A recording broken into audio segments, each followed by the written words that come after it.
I had a very, very good friend, and we were largely... he was the kind of guy that was listening to your show in 2014, 2015. You're not going to blame me. You're not going to blame me for this, are you?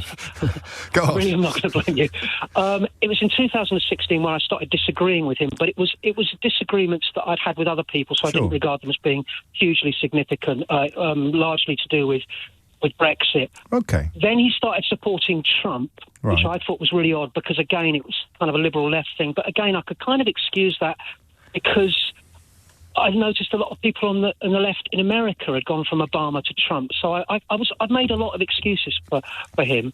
But it was when COVID hit and when the vaccination program came in and he started posting on Facebook these absolutely appalling memes which essentially used the Arbeit macht frei, the work makes you free sign above Auschwitz. The motto above the gate at Auschwitz. The motto above the gate, yeah, and he turned it into vaccines make you free. In other words, comparing vaccination to the Holocaust.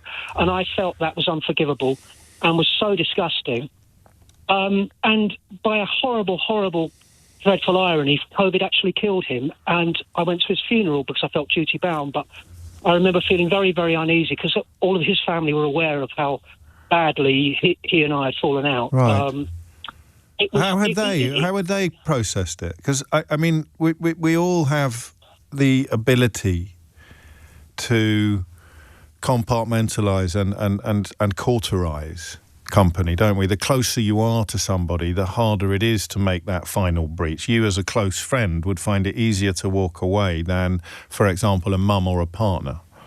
So, do we know what they did? Well, yes, we do, because I'm still close. I'm still friends with his brother. Good. His brother won't talk about it at all. No. His mother and father keep claiming that there were special cures that the government, that he'd said that he told them apparently there were special cures that the government was keeping hidden, and instead they were vaccinating people. And they've actually bought into this stuff. His brother did not buy into any of this stuff, by the way, but his brother will not talk about it. He just says he won't talk about it. I think I'd be like that. I don't know. I mean, I'm not at work, obviously, talk about everything and anything at work, but I think if it had happened in my private life, depending on who it was, if you loved someone, like, sort of organically, if it was that kind of love, biological, well, not biological, I'm adopted, but family love, and you were never going to win the argument, then the only alternative would be to either cut off, amputate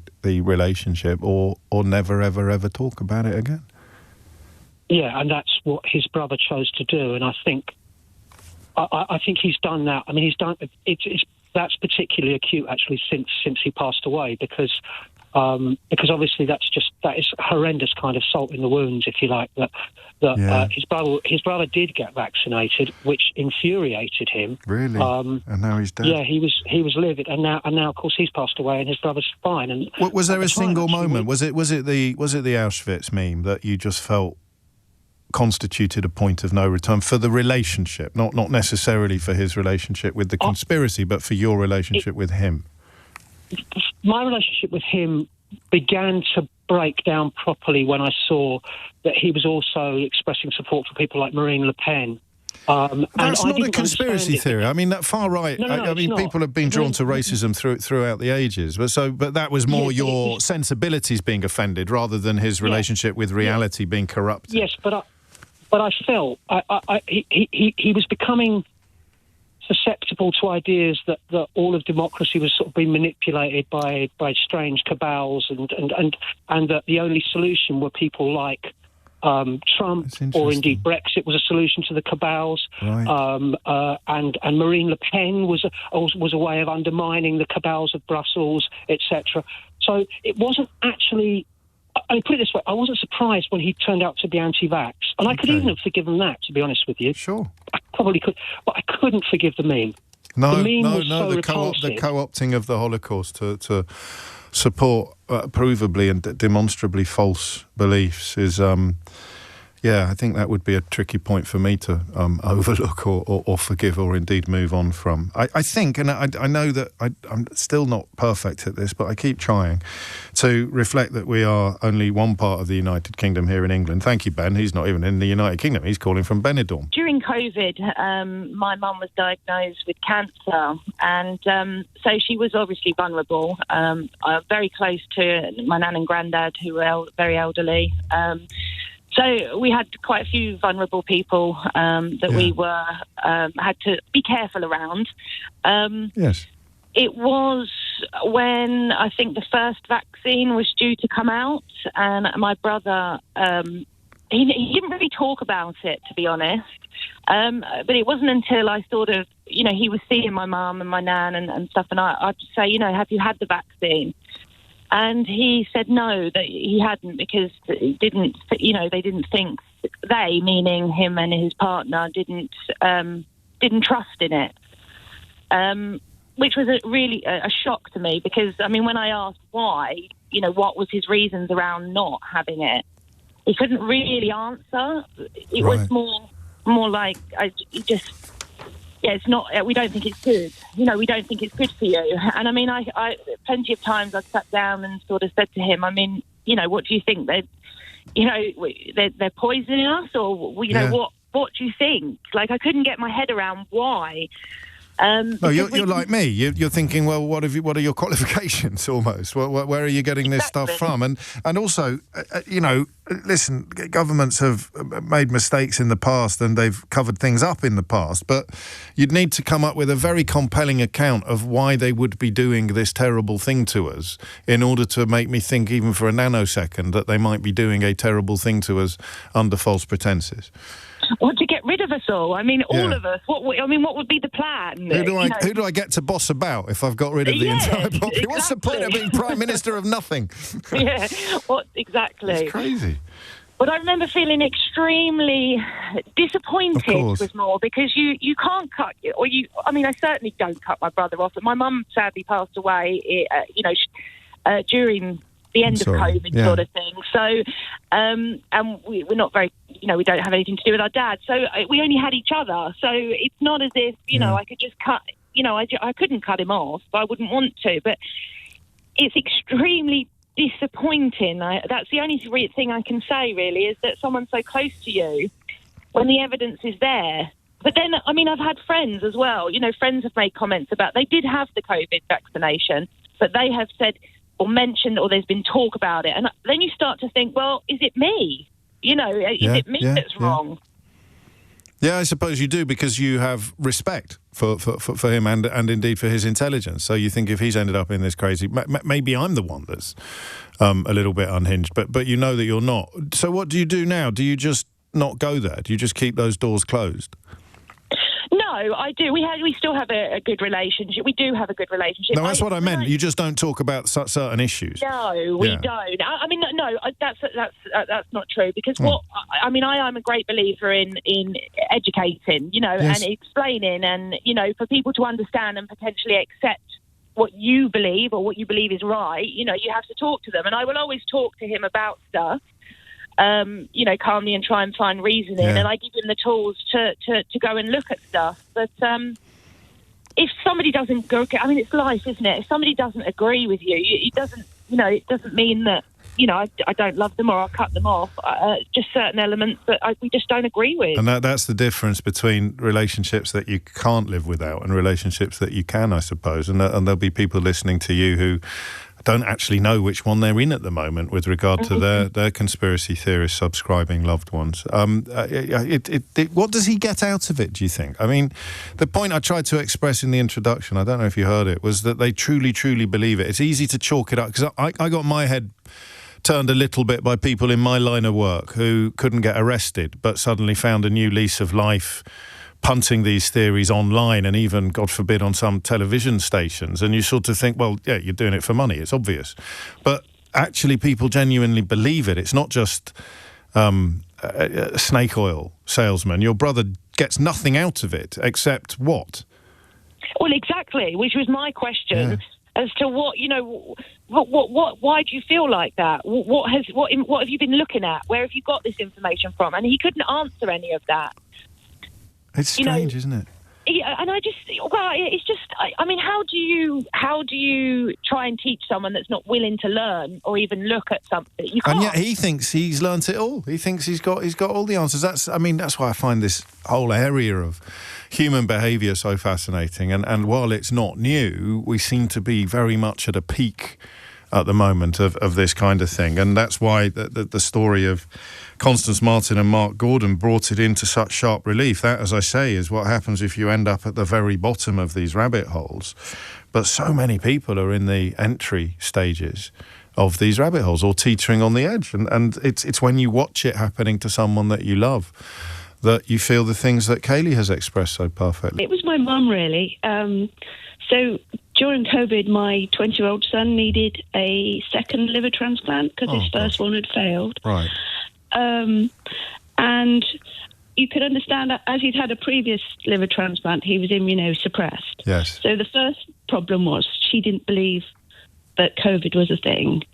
And we really did. From the start? Where did she get that from? Did you dig into it, or were you too busy worrying about your boy? Well, pretty much. We pretty much tried to draw up the drawbridge and put a protective ring around him. Because also at that time they'd put him on the waiting list for a new organ. And obviously they said if you get COVID, you're struck off the list, straight away. You're not suitable for. So it was just panic. But she would just walk in, she would go round through the back door. No, it's fine. I'm fine. There's nothing wrong. It's all a big hoo-ha. Yeah. But the day that broke me really was she came round, she'd been online, she said she'd found this machine online that can cure all diseases, and she was insisting that she bought him this machine to put in his room and it would cure him and he wouldn't need a transplant and he would be miraculously better. And just like my son was like looking at me and I just said, Mum, this can't be right. This isn't real. Because if this was real, there would be no NHS. Nobody would need to go to hospital. And she said, well, yeah, but that's why. It's all big pharma and the government, they want to keep us in our place. But you can find it on the internet. It's not the most successful cover-up in the history of cover-ups, is it? If your mum can find it on the internet. Exactly. But what threads do you tug? I mean, if indeed you can, because it's a mixture of sort of horror and despair and love, and it's the love that is the leavening factor here. What threads can you tug in those sort of conversations? I can't anymore. No. It just, from then on, everything else it just got worse. I just had to make the decision. I can't have that and deal with what I was dealing with at the time.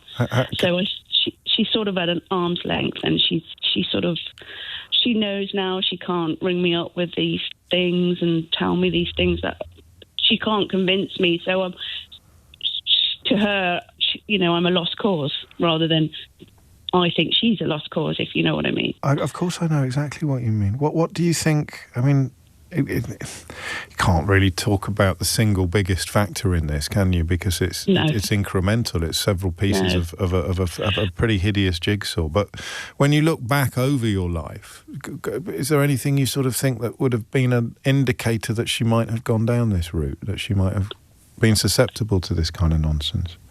I just think her having access to a social media and a phone, because she used to, she'd finish work, she'd be on her phone and she'd be straight down there and she'd come and say, oh, I quite like Donald Trump, he's dealing with the paedophiles. And I'd be like, Mum, it's just like, it was all those little drips. And I'm thinking, she's going down there. But it was when it involved, and they had quite a close relationship. Yeah. And for her to not see how ridiculous it was. Well, it's beyond ridiculous, isn't it? It's as if, she didn't mean any harm. I know that sounds a little bit pat and it sounds hideously inadequate, but she obviously didn't mean any harm because she thought she was helping you. But to be so cloth-eared and blind to the impact it would have on someone going through the trauma of a transplant, a second trip. I mean, dealing with the trauma of the first one failing and preparing and investing so much energy and hope in the second one, and to have someone come along and say, "Oh, I found a machine on the internet. You don't need to worry anymore." It's an extraordinary act of entirely unintended callousness. Yeah. I'm so sorry. I'm so sorry that you've had to go through that. Can I ask how your son is? He got the second one in January 2021, but that failed within 6 months. He got the third one in July 23, and touch wood. Yeah. He's doing well. He's just started uni. He's doing a biomedical degree. And, I bet he is. Yeah, he doesn't mess around with black boxes on the internet that can cure all ills. Oh, bless him. I don't know. I hesitated to ask that question because I couldn't really tell from your tone, really, how things were going. But they're going as well as we could hope, albeit that the second one failed. Can I ask you a really silly question? Can I ask you a really silly question? Yeah, of course. Are you sure? It wouldn't be insensitive of me? Well, you don't know what the question is, do you? I'm not psychic, but go on. How much was the machine? £600. Oh, my days. I'm glad I asked him. There it is. The solution to every medical problem under the sun. Just send £600 to this anonymous P.O. box and all will be well. Oh, I loved your son, Emma. I don't say that very often, but you've touched me in the course of that conversation, and I hope things go well for him and, of course, for you, and ideally for your mum as well, although it's hard to see the way back from that, isn't it?